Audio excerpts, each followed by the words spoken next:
All right, welcome back. I want to get the very latest now from Hong Kong. Thousands in Hong Kong marched yesterday, in fact, in the 11th week of anti-government protests. Others who are pro-China also showed up in full force for their own rally. Patrick Frog joins us now live from Hong Kong to give us an update. Patrick, what's the latest?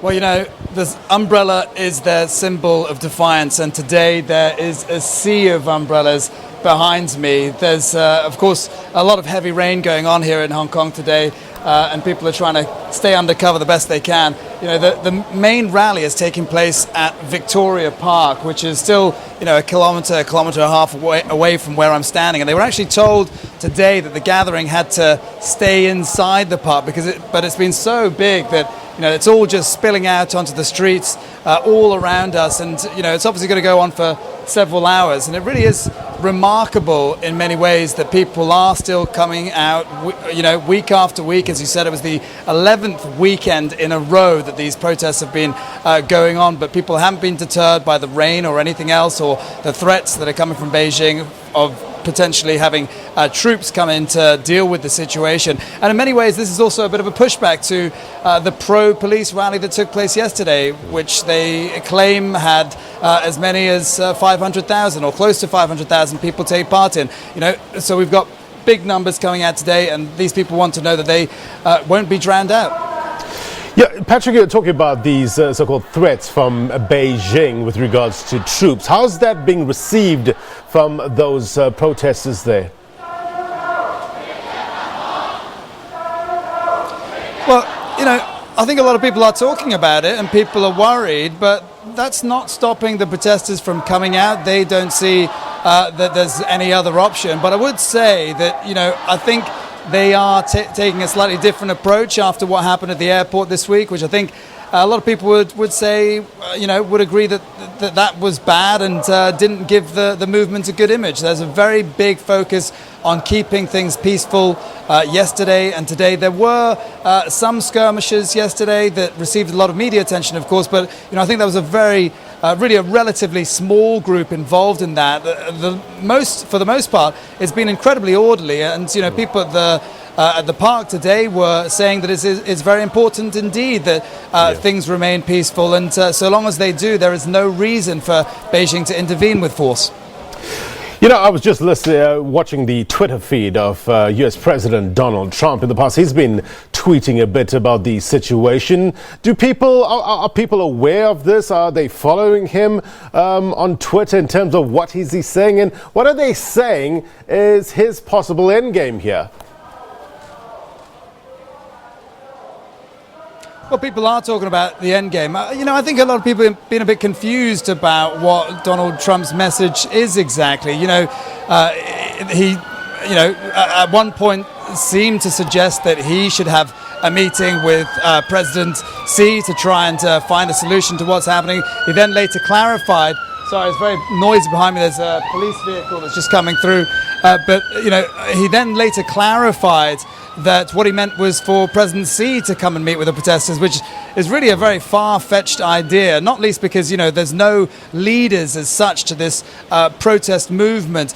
So I think there is a certain level of bemusement from, you know, Hong Kongers about what Donald Trump is saying. And of course, it's quite different to what other, you know, officials in the US are saying, who are perhaps suggesting there needs to be more pressure put on Beijing over this. You know, this protests are going into its 12th week now. In terms of the end, I guess, you know, where are we in that stage? I mean, what are protesters saying they are willing to negotiate with?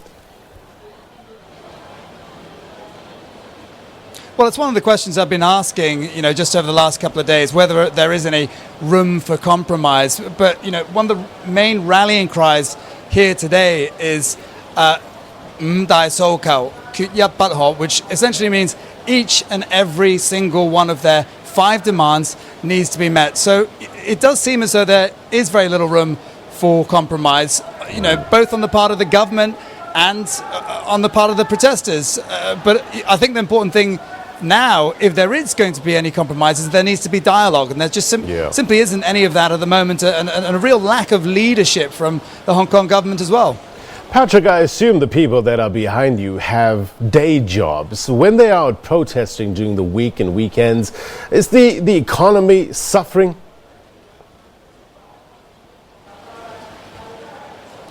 Yeah, look, there's a lot of talk of the economy suffering. You know, the government has revised downward the outlook for 2019 for growth to lower from a projected 2.3% to somewhere between 0 and 1%. But frankly, the protesters aren't concerned with economic growth. They're more concerned with fighting for democratic principles and also fighting for their livelihoods. There is one of the big problems here is the huge income inequality that exists and the wealth gap, and economic growth isn't something that benefits people on the bottom end of society here. Yeah. And that is very much part of what this protest movement's about, and trying to fight for better livelihoods. Yeah.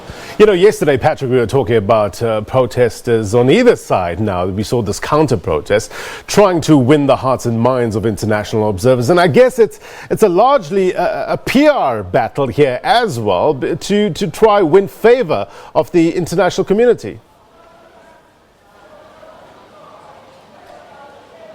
Well, yeah, it's certainly an opposing narrative, and we're seeing, a huge movement, a huge pushback against the pro-democracy movement that's happening in Hong Kong. We're seeing big crowds turn out in Australia and UK and Canada, and I think there is an intention to mobilize pro-China supporters and to make a statement. Look, we've got strength in numbers, and also trying to say, that what we're fighting for, or what the protesters are fighting for in Hong Kong, I should say, is not what the majority wants. But, this is a fight for these people here, a fight for Hong Kong. And, just because China is calling on people to come out and support its view, I don't think it's going to stop the people in Hong Kong from continuing.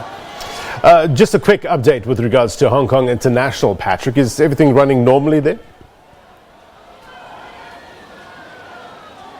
Sorry, do you mind saying that again? In terms of the update from Hong Kong International, a lot of people must be wondering in terms of flights. Is everything on schedule at the moment?